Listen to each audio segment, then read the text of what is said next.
This conference will now be recorded. Okay, good. So today's topic is the Torah view on dinosaurs. Okay, so just as a little introduction, uh, right? David Foreman is a very nice piece, right? Well, why doesn't the Torah discuss dinosaurs? So, in order to even ask that question, or in order to begin to answer that question, he says, we have to determine what type of book is the Torah. Meaning, if I want answers to a mathematical conundrums, right, will not make sense to take out a novel and start to read that. If I want to be entertained, then, right, what type of book is the Torah? What would you say, my friends? Not a book. Sorry? It's not a book. It is a book. It's a book. Maybe talk about. Okay, so one might say that it's laws. Okay, Charlotte wants to suggest the Torah is a book of laws. The only problem with that is it doesn't just list laws. We have lots of stories that also get involved. Most, right? If you pull out a law book, it's not going to have stories. You might have some cases, but you're not going to have stories. Esther, what were you about to say? Okay, right?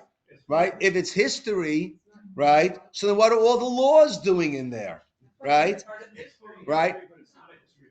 I'm sorry? It's full of history, but it's not. Okay, so it's full of history, but we wouldn't say it's a history book. It's full of laws, but we wouldn't say it's just a law book. Now, keeping in mind also that we have a concept of ein mukdam u'meuchar b'Torah. The Torah does not necessarily follow a chronological order. It's always in order, but that order that it chooses is not always the chronological order. So a history book, we would imagine, would be in a chronological order. Yes, Cheryl. I was just going to say, the parables are examples of the law. Sometimes they are, and Lessons for us. I'm sorry. They're lessons for us. Okay, but that's not law. That's lessons. David. I would say it's like an adventure with learnings for life, kind of. Okay, good. So it is, David wanted to term it, adventures for learning in life. Good. I would actually even say the Torah is referred to as Torat Chaim. How would we define Torat Chaim? A Torah of life, a living Torah, or Torah also means instructions. Right? I always love when I go to. I was this week in TVT giving a class there. I didn't do it this time. I always like to ask the kids, "What does Torah mean?" And I say, "Well, what does Mora mean?" Everyone says in a second, "Oh, teacher." Well, Torah, Mora. It's teachings. It's life teachings. It's instructions for life. So the Torah is going to include in it pathways, instructions, roadmap for life, which will include laws, which will include history, stories, for the lessons that we can extract from those stories in terms of Torah Chaim, right? Instructions for life, in terms of choosing a life path ahead of ourselves, in front of ourselves. That is what the Torah book is. Now, once we understand that, once we recognize that, or if we accept that, so then the question is, why doesn't the Torah talk about dinosaurs? Really becomes sort of a moot question. Why would it be a moot question? I'm not going to learn much about how to behave and how to live my life if I hear that there were or there were not dinosaurs. I'm not in any way saying there were not dinosaurs, but that's not what this book is about. This is not a history book or a book on all the different stages of this world. as we'll soon see. Yes, Reb Shlomo. Don't we talk about multiple creations? Okay. Things that were created and then destroyed and then. Okay, So it's possible. So Steve is trying to steal my thunder. Okay, so we're going to get to that soon. Because we find bones. We find. I'm not in any way denying that there were dinosaurs. I happen to believe that there were dinosaurs. Okay, but the question is, why doesn't the Torah discuss it? But the point I'm trying to make is, once we recognize what type of book this is, so we're not going to be, so really we wouldn't be asking, why doesn't the Torah discuss it? Because it has nothing to do with the purpose of this book, of this Sefer. Okay. With that having been said, right? So what is the Torah view on dinosaurs? Right? Last time we checked, I just worked on the Matseva for our dear friend Ateret, and the date on the Matseva has Tav Shin Pei Dalid, which comes out to which Jewish year? 5,784. So this really is a continuation, but focusing on one aspect of the class we had last week. Last week we focused on the age of the universe, and we gave different approaches as to how the universe might be 5,784 years old, and also 13.5 or 14.3 or 15 point, whatever it might be. What science tells us that it's in the 13 to 15 billion year age. Okay? And one of the approaches that we brought was that of the Tiferet Yisroel, Rabbi Yisroel Lifshitz. So we're going to go through that more now. Now, on the sheet that I gave you, we have a little introduction, and then we have some English translation of his part. And then on the second side, for those who can follow, I have it in Hebrew. I'll be reading and translating. Now, what I chose from, he has a few pages on this. I excised some paragraphs from there. It's not necessarily going to align perfectly or align at all with the English that I saw on I think it was or Sameach, where I lifted this English translation. But we will see. First, let's begin with a point that he's going to bring a little later on. And that is from Bereshit. A good place to start. How about the very first verse of the Torah? Bereshit bara Elokim et hashamayim ve'et haaretz. Now, often that's translated as, in the beginning, God created heaven and earth.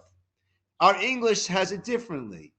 Our English has it in the beginning of God's creation of the heavens and earth, which grammatically is a little bit of a twist. But why? And that's how Rashi learns it. Why? Because Rashi is bothered. How can we say in the beginning God created Shemayim and Aretz? We're going to hear that only took place later on in the 6 days of creation. So how could it say in the beginning God created heaven and earth? Therefore, Rashi says it must be understood as not in the beginning God created heaven and earth, but in the beginning of God's creation of heaven and earth. Pasuk Bet, verse 2, Va'aretz haytu tohu vavohu. Right? Everything was empty, void, choshech, darkness, al pnei tahom, upon the face of the deep.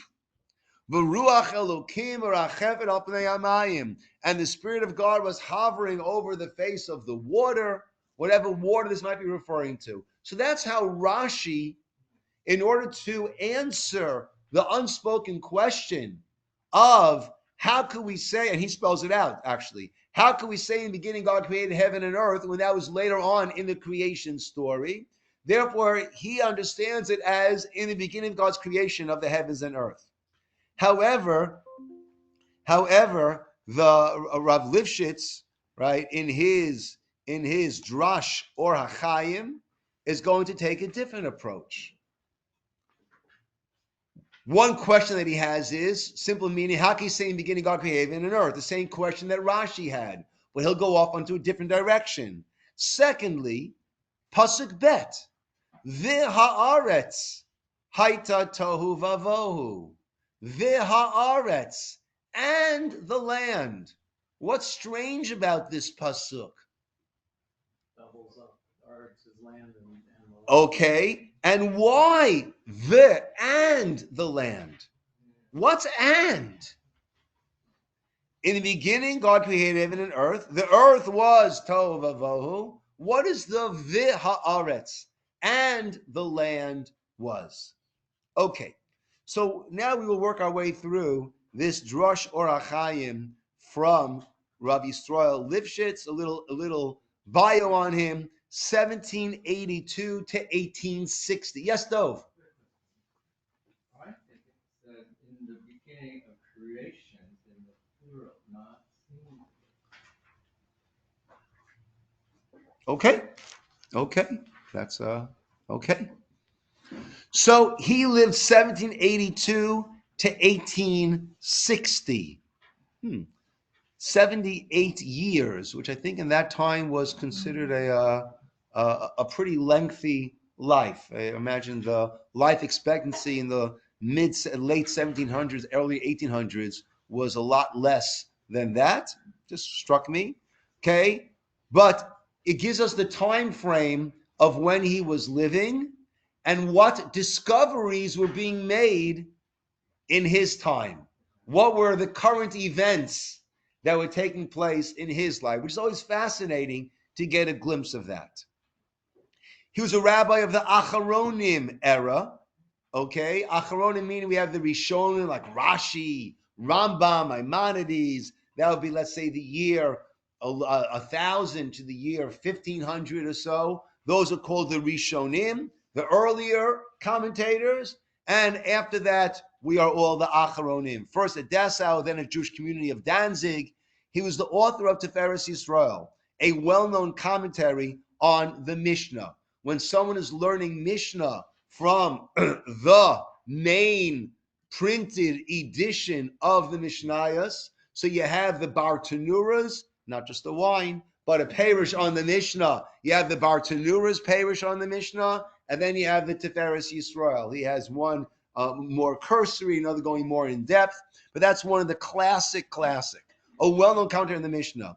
He also wrote Shvili de Rekia, an introduction to the principles of rabbinical astronomy, and Derosh or Hachayim, homily on the light of life, which deals with the eternity of the soul and the age of the universe.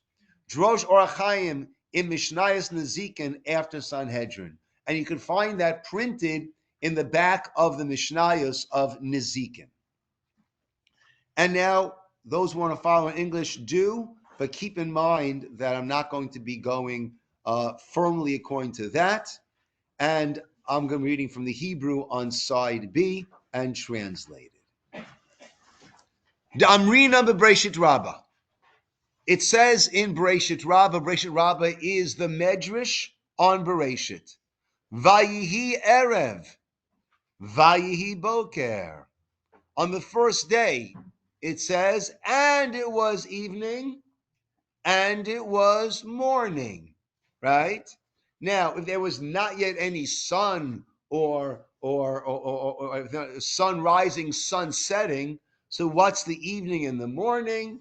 So different approaches to that, right? Erev comes also the word of Eruv, mixture, and Boker is more of clarity, and the process of creation was one of refining.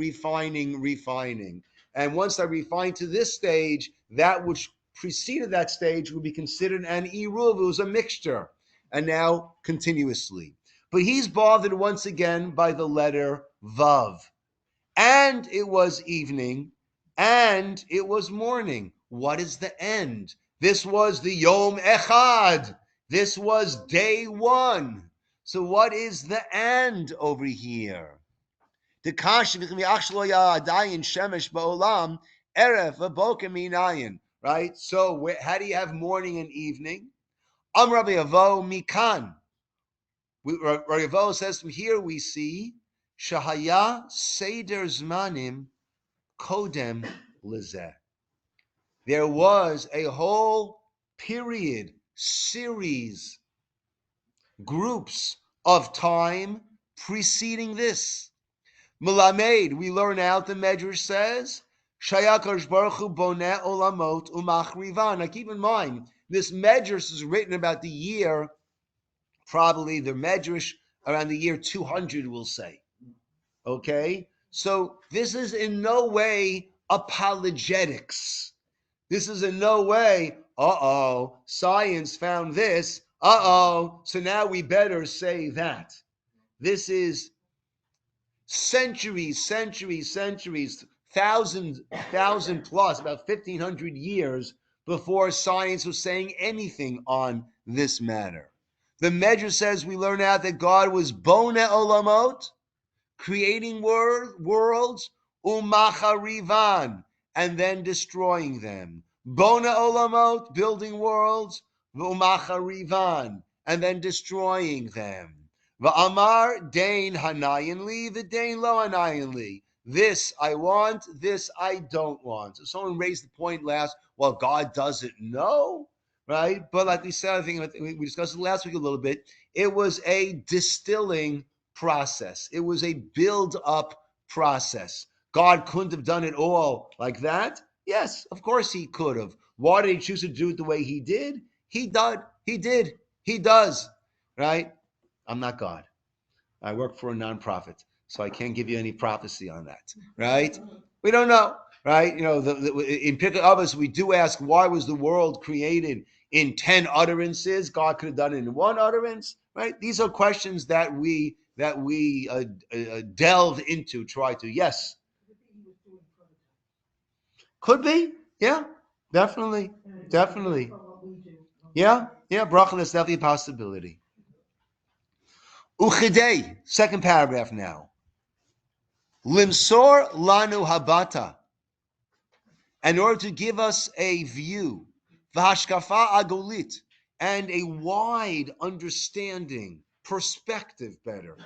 Al kol inyan, on this whole topic, Gila lanu Rabbeinu Bachayai. Rabbeinu Bachayai, he has revealed to us Sod Ne'elam, a hidden principle. B'Shem Mukubalim. He quotes it from the different Kabbalists. This is on Parshat Bahar. Parshat Bahar in Vayikra deals with the Shemitah cycles. The pasuk on the verse that says V'shavta Aretz Shabbat LaHashem, the earth will rest as a Shabbos for Hashem. Simple meaning is referring to the seventh year is the sabbatical year, the Shabbat year for the earth. He says there, Dezeh Yirmos al Sod Nifla. This alludes to a sod, a principle that is wondrous. Sheyeh ha'olam nivneh v'necharav. The world will be built and destroyed sheva pa'amim, 7 times. The 7, we have a Shemitah cycle, and then we have 7 Shemitah cycles, 7 sabbatical year cycles, that ultimately is followed by the year of Yovel, by the Yovel year. So we learn out that the world's going to go through 7 cycles. Nivneh, v'necharav, it will be built and destroyed 7 times, keneged, corresponding to the Sheva Shmitot Sheva Yovel, the 7 Shmitot of the Yovel, shehem yachad, which altogether equals memtet alafim shana, 49,000 years. Could those be the planets? Huh? Could the planets? So I think he's talking about here on this earth, because the planets won't help us with the dinosaurs, right? The planets won't help us unless, they were seeded here. I think Watson and Crick were the scientists who discovered the double helix composition of DNA. And I forgot which one of them, one of the two. Once they recognized that, they realized that this is computer code at its purest sense, at a microscopic level, computer code that was written into each and every cell of the billion cells of our body. And they realized, and one of them actually said this, that this cannot have just randomly mutated into existence.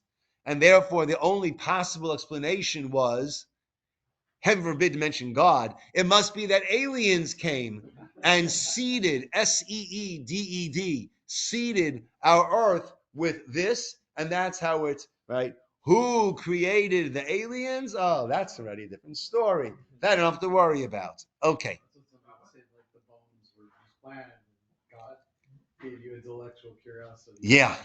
Rabbi? Yes. I don't understand how he jumps from the 7 times being created and destroyed to Shehem Yachad, 49,000 years.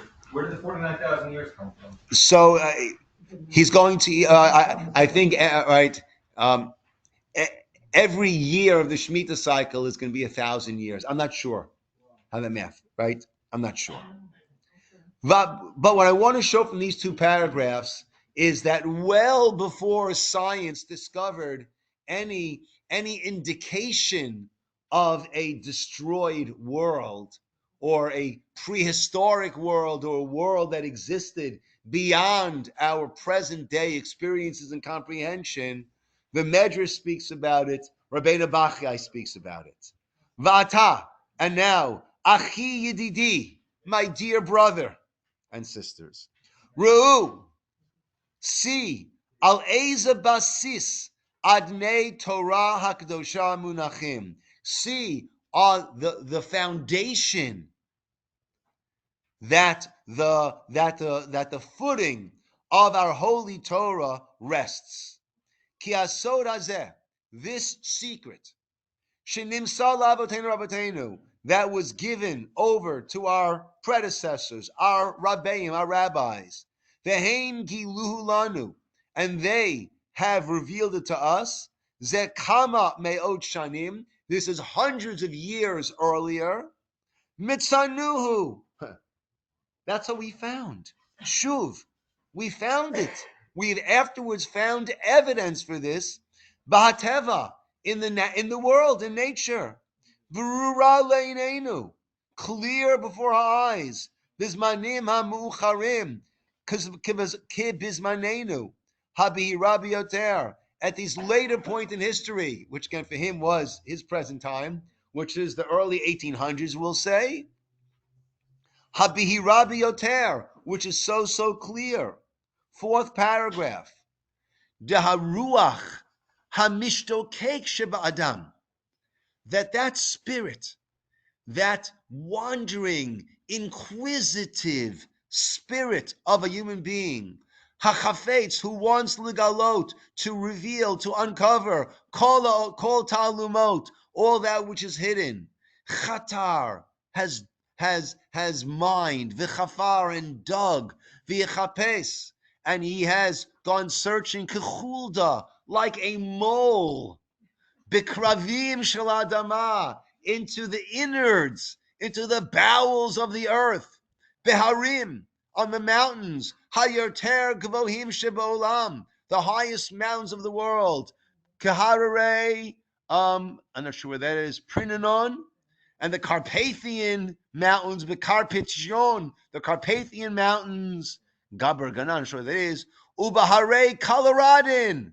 America, even the Colorado mountains, right, in America, the Rockies, Ubahare Hahimamali, and the Himalayan mountains, Big Volcana, on the border of China, Chafru, they dug, V'chatru, and they mined, V'nimtsu'u, and they found, they recognized, they saw, Shekulan Nitavu, these mountains were created, Al Yidei Sidrei, or Padre, I wrote out there, Slaim Nuraim, these incredible, massive slabs of stone, Shemunachim, that are left there, Ki'ilu hushluchu b'li sidur, as if they were thrown there without any arrangement. Zeh al zeh, one on top of the other. B'koach chazak v'norah. And we can only imagine the force,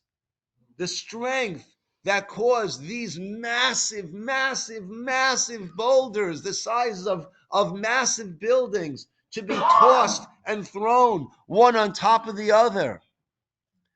Utluyim, chalulim zel zeh, and they're hanging, they're resting one on top of the other. Rochav she'ara lo yishuar shenitaveh kazot, that we can't even imagine what was moving it, what brought such destruction. Rach al yedei Voltin revolution, right? This incredible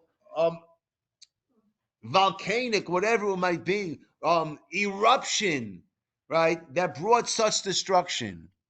Shaya pamachat al yado yibarach hagoer ba'aretz, that God, in a moment, goer ba'aretz, he shouts, so to speak, to the land, v'titapech karaga, and in a moment, the whole world is overturned. But we see how there was, and science now will tell us it's the different tectonic plates, right? If I'm pronouncing that correctly, that moved and merged and crashed and lifted and who knows what. But the destruction that was is just, it's awe-inspiring when you see that. And even on a much, much simpler scale. I remember Nally and I once visited Hawaii, and we went to the Big Island.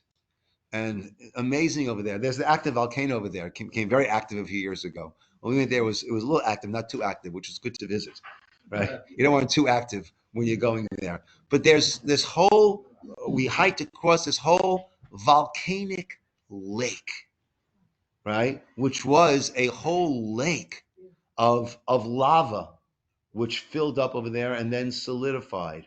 But as you're walking through there, you see things that got lifted up and thrown, and it's just, it really is overwhelming.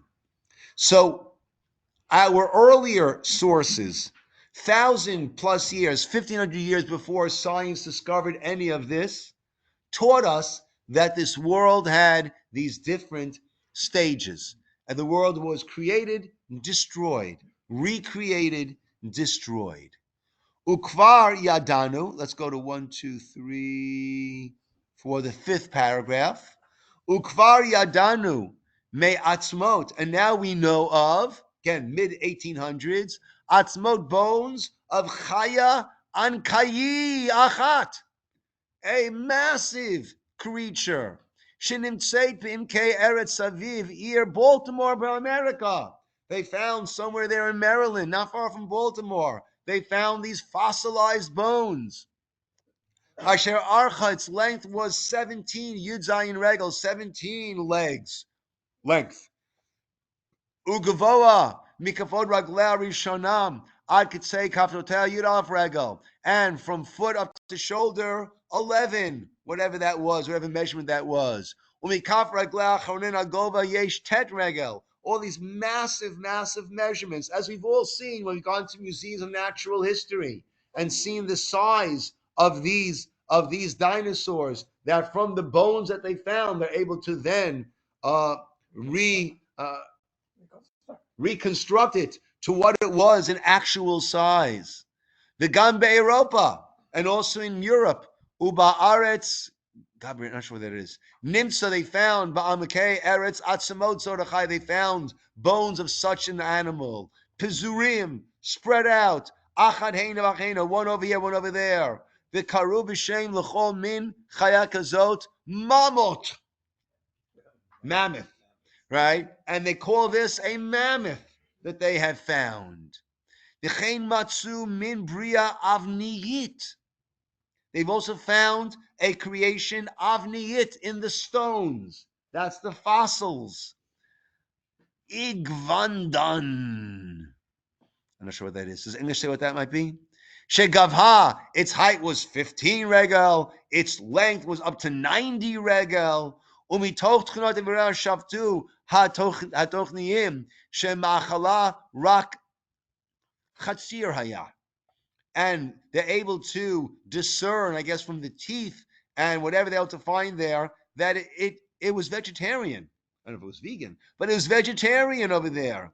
It was herbivorous, right? It was not carnivorous.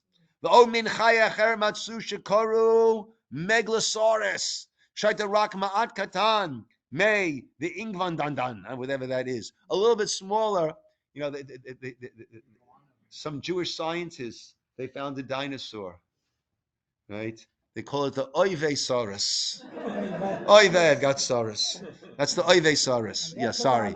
Yeah, it's a Jewish dinosaur, the Oivesaurus. Aval Haisa Chaya Torefet. But that was an animal that would tear. It was carnivorous. V'ochelet basar. And it would eat meat. Mikol ha'amor. Next paragraph. Nire barur. From all that we've stated, we now have seen clearly. Science has proven shekol ma shemasu lana mukubalim. All that the Kabbalists had given to us. Zeh kama me'ot shanim, hundreds of years ago. Shekvar haya olam pam achat. There was a world that existed before the world as we know it. V'shuv necharav, and then it was destroyed. V'chazav it konem zeh arba. He says 4 times, right? But right, clearly it has had different iterations. V'shekol pam ha'olam mitgala b'shleimut yoter yoter mi batchila. And each time it was an upgrade. It was a raising process. They finish packing them with you. All of this has become clarified to us clearly in our time. Emet, truth, tzedek, righteous, all that the rabbis had told us, the Kabbalists told us hundreds, 1,000+ years ago. We now have the evidence that science is finding. Yes, David. So he's saying the world was destroyed and made better each time 49,000 times or something. Well, that's the full tally. Where are we? Right, he's going with the idea that we're now in the 4th iteration. But it wasn't fully destroyed in the sense that you found the bones. I mean, like. Correct. When we say destroyed, charav means left, bereft, right? In a destroyed, in a desolate state, we'd say. So, and he's getting this from the fact that it says that there was night and then there was day. We'll see that in a minute.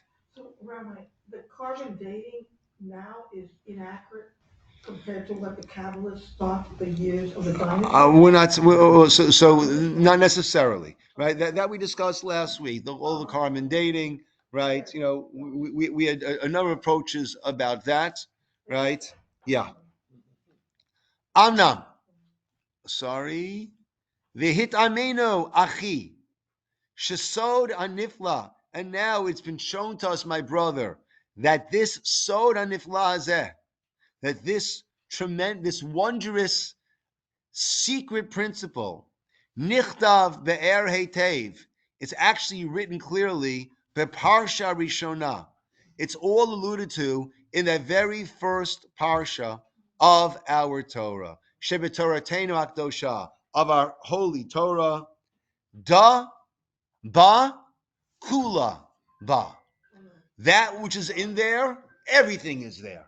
Everything, he says, is contained in our holy Torah. He aim kol chai, because that is the mother, so to speak, the source of all that which is living. Let's hear. Amnam. This is now we're the 4th paragraph from the bottom. Amnam po giltalanu Toratenu. Here our Torah is revealed to us. Our holy Torah. Tefach. One little bit. Me'asod hanifla shezacharnu. Right? From this wondrous idea that we have mentioned. She'ena olam po b'pam rishon. The world as we know it is not the way it was. It's not its first tango over here. Not its first rodeo. Shekvar nivru hadalat hayesodot. And the 4 foundations of the world, right? Science will say you've got solid, liquid, gas, and energy. right? And in Hebrew, we say there's afar, there's earth, mayim, water, avir, right, air, and aish, fire, right, which would be that energy that science would talk about, that these arba sodot, ba'kafot rishonot, that was already created when? In the first hakafos, in the first rounds that existed. Va'al kain lo nizkuru bebriya ha'iti, and therefore they were not mentioned in the present. The present. Right? We don't speak about the creation of those different states of matter. The zehu, third paragraph on the bottom. Shesipra Torah. That's what our Torah says. Bereshit. Remember, the first question that we had was Bereshit bara Elokim et hashamayim v'et haaretz. In the beginning, simply it means God created heavens and earth. Rashi had a problem with that. What was Rashi's problem with that? Heaven and earth comes about, right? Later days, right? So therefore Rashi explained it to mean in the beginning of God's creation of heaven and earth, right? But he says very simply as follows. No. Zeu shesipra Torah. That's what the Torah is telling us. Bereshit. In the beginning. Meaning in the real beginning. Not the beginning of our present iteration. In the beginning, what happened? Rotzlov b'hatchalat, kol hatchalot, at the start of all starts, bara Elokim, God created, et hashamayim, hu ha'ether, I think he says, that is all of the gaseous and that aspect, hamalei kol halal olam anira, that fills up the entire world that we see, the et haaretz, and the earth. That is the Kadur Haaretz. That is our planet. That was the very beginning. In the beginning, God created Shemayim and Aretz. Is it going to go into detail there? No. Why should it go into detail there? Just like we don't go into detail about the dinosaurs. Because our book is a book of Torah Chaim, instructions for life. So therefore, just let you know, that's what it was initially. Achar kach, and then tidalei haTorah ala karayot shenitavu b'sidra elam hakadum. Now the Torah is then going to skip over all that took place in these earlier iteration or iterations. She'ein nafka min olanu hashta b'zeh klal, because that has no instructions for life as they pertain to us. Aval, but second to last paragraph. Siprolanu, but what does it say? V'ha'aretz haita. Why v'ha'aretz? And the land was. What's and? That's where we are picking up now. Aval siprolanu v'ha'aretz haita tovavohu. And the land was tovo. Ratzla meaning chazra v'nitava. The world had been returned. This existing world had been returned to a desolate state. Chazra, v'nitava chareva v'shomema, desolate, destroyed. Kamosh kosav b'targum, Yonatan ben Uziel, as Targum Yonatan there explains, we have it in our Chumashim, v'ara havat tzadya v'reikana mibnei anasha. It was now devoid, empty of inhabitants. Shekavanato shelo nechrava v'nitbala mimitzu legamre. It's not that it was destroyed, that it no longer existed, rather, but shal yidei ratzon elyon yibarach shemo yibarach, because based on God's will, kabla dichifa beruach soa v'sara, it had gotten this push, this obliterating push by this ruach soa v'sara, by this storm wind.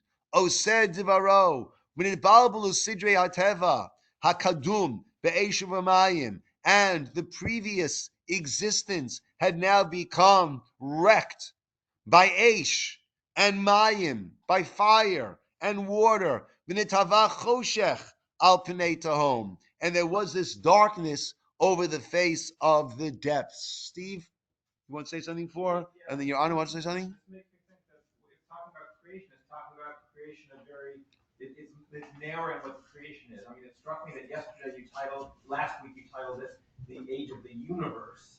But it sounds here that we don't have to interpret Barash and Hashemai Yatar as the universe. It could just be the world that we currently experience. Okay. Yeah. Yeah. Just 1 second, Your Honor. You want to say something?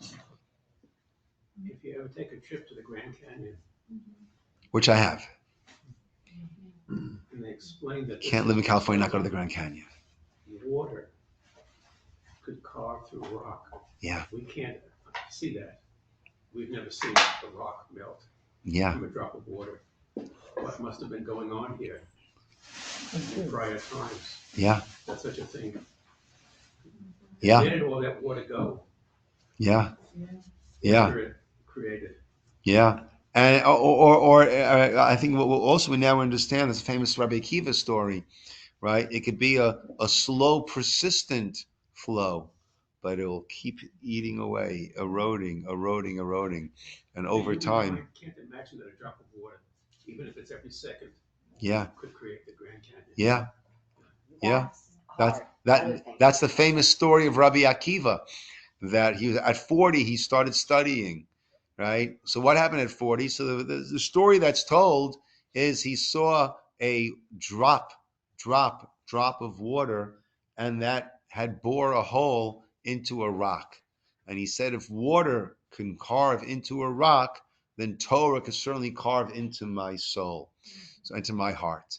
So some explain it to mean, I think, in a very beautiful way, right? So what was the big deal? They saw the water, right? So he had tried in the past to involve himself, but he didn't feel he was getting anywhere, right? I'm not accomplishing, I'm not getting anywhere. So he became discouraged. But by looking at the water, he recognized, even though each drop seems to be doing nothing, if it was doing nothing, then 1,000,000 or 1,000,000,000 times zero is still going to be zero, right? But it's doing something, but you don't see the effect it's having. So he said, if water could have that imperceptible effect on the stone, but it can aggregate into boring a hole through the stone, then all of the studies that I attempted, even though I don't see how it's affecting, I don't see a change, if I will stick with it, it will create such a change. Yes, Esther and then David. So is it possible that the Mabul, the flood of Noah, was one of these cataclysmic, because it said that depths were opened and... Yeah, that's interesting. That's not one of these earlier iterations that he's talking about, but you are making a very powerful point, right? I mean, even in the Torah, we do see someone asks, well, why didn't God just do it right? Right? Do it right the first time, right? So we see in the Torah, asked that by the flood, right? That's not a question that one could ask on, well, if that's the case, then why didn't? Well, that's a question on the Torah itself, whatever answer you're going to have, right? And I think it is this refining process that we continue to go through. That's a very nice point, Esther. Yes, David. Well, not exactly, but I was also thinking about the flood. So why not? There was lessons to be learned from the flood. Why not go through each of these destruction? I guess because it would seem that there were not questions to be learned over there, right? The question, the lesson by the flood, we certainly see about Noah, right? But if there's no one left from there or nothing left from there, so it seems that there aren't really lessons to be learned. Yes, Jen. So this begs the question where this commentator is saying void of all existence or maybe inhabitants, but then there's all still the organisms in the seas. Maybe like the dinosaurs, this cataclysmic thing and everything, and we find bones from that, but they're still, even in the flood, all the sea life by Noah still lived. So how do we know that the sea life was also why wouldn't it be? I would ask the question, do we have sea life that we know has been living for 50 million years? I don't think we do. In other words, There's a lot of conjecture I'm not really understanding your question, right? Sea life, according to this, seems that everything was destroyed. It was desolate, top to bottom. Right? I don't see any reason why we would say, no, that can't be. Let's just see his last paragraph now, my friends. Ulefi anias daiti nira. And according to in my humble opinion, he says, that's a beautiful expression. Ulefi aniyat daiti. And according to the aniya, the poverty of my mind, right? According to my poor mind, right? It's one of the things you love when the way people, when someone says to me, it doesn't make sense. I say, maybe you should say, I don't understand. Right? Not it doesn't make sense. I don't understand. One of the great scholars of the 18th century was Rabbi Akiva Eger. And unusually, he's printed on the page of the Gemara itself. Right? That's how deep and respected. And he just has little questions he asks over here. Right? And they usually what we call bomb kashas, like, whoa, what are they going to do with this? Right? But how does he preface every question that he asks? Vitzarich iyun, he says. I need to look into this more. Right? That's how he prefaces his question. I need iyun. Sarich need iyun. I need to really look into this more so I can understand it, because I have this difficulty. And if it's a really bomb kasha that like explodes everything, what does he say? Sarich iyun gadol. Oh, I really have to put my energy into looking into this, trying to understand this. So he writes, according to my simple mind, near it appears, Sha'otan habnei adam, those human beings, the early humans, Shayu ba'olam kadum, who lived in this, what we would call prehistoric times, right? And he wasn't watching the Flintstones, right? Shenikra'in, that are called, I don't know, Fradamifan, I don't know what that is. Ratzalamar, meaning Habnei Adam, Shayu ba'olam, Kodam Briat Adam Harishon. Wow. Those human beings that existed before Adam.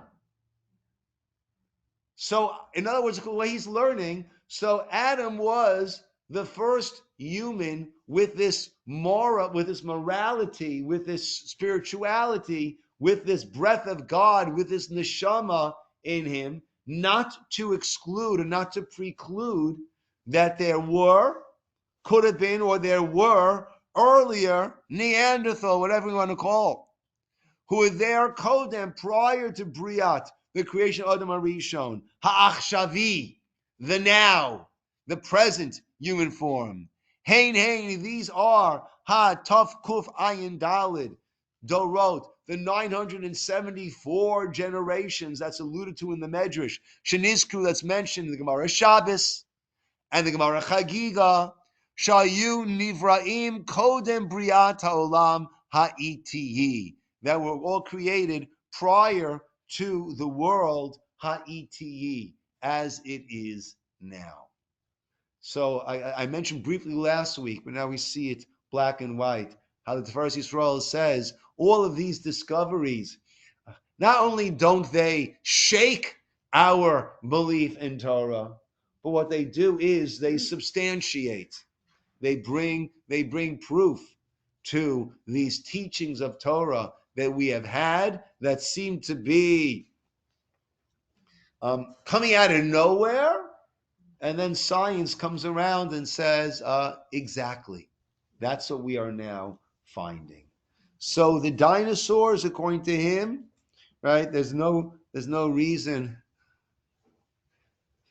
There's no reason why yeshivas, if they're taking their kids to Museum of Natural History, there's no reason to skip the dinosaur section.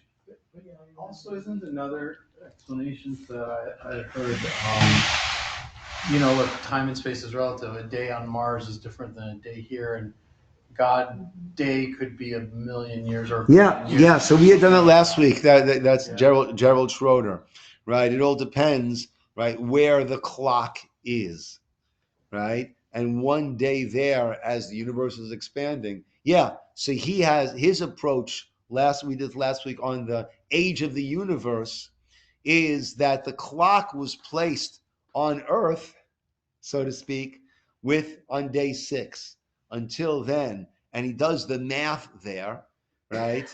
And comes out to the 14-15 billion years, right?